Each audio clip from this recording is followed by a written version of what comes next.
How did your sibling betray your family? My mother only had a few months left to live. She had stage 4 cancer, and we were just trying to keep her comfortable at home. I moved back in to help out and do what I could, because honestly, she was the kind of mom who always showed up. She was supposed to be on a pretty strict medication schedule, fentanyl patches for the worst of the pain. But some nights I'd walk in and find her curled in on herself, clutching her side, teeth clenched like she was trying not to cry. I offered to call the doctor, maybe increase her dosage. She brushed me off and said she was fine. That should have been the end of it, but something didn't sit right. One night I found her weeping, not sobbing, not loud, just these tiny gasps as she sat on the edge of the bed holding her stomach. I checked her pouch under her pillow where she usually kept the patches, and a few were missing. When I asked, she fumbled through this excuse about forgetting how many she'd used. I didn't want to press, but I started paying attention. That's when I remembered how my brother Jason always kissed her forehead when he visited, really slow, like he was praying. His hand would always linger under her pillow. I used to think it was sweet. Then I started counting the patches. I'd mark the corner of the packages with a dot. A couple would always go missing after Jason came by. Jason was different lately too. He'd come over full of smiles and devotion, told everyone he was heartbroken about Mom, but I noticed how jumpy he got the longer he stayed. He'd start to sweat and pace, like he was desperate to be alone with her. I started sticking around during his visits and he'd get quiet, weird, distant. Mom started hiding her meds in different places, under the mattress, inside a sock in her drawer, in a little Ziploc taped inside her robe. I never saw her do it. I just found the hiding spots by accident, but even then, she kept running out. When I finally asked her if someone was taking her medication, she flinched, not physically, just this stiffness in her voice. She said, "Everyone in this family is doing their best," and she wouldn't look at me after. A few days later, I found 3 empty fentanyl packages in the bathroom trash, stuffed under tissues and a razor cartridge box, not where Mom would ever put them. The worst part was watching her in pain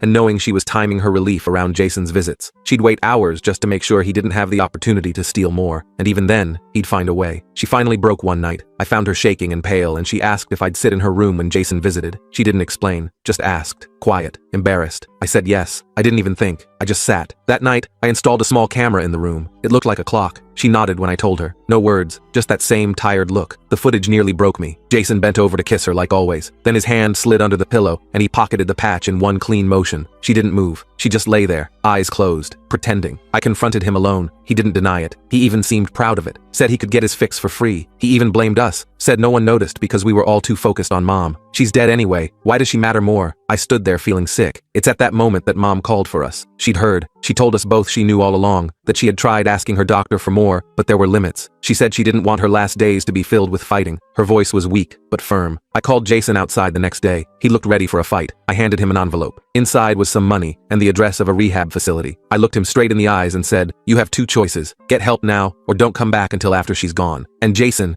lunged at me, swinging wildly. I couldn't tell you what happened next. The full story is on my channel and linked below.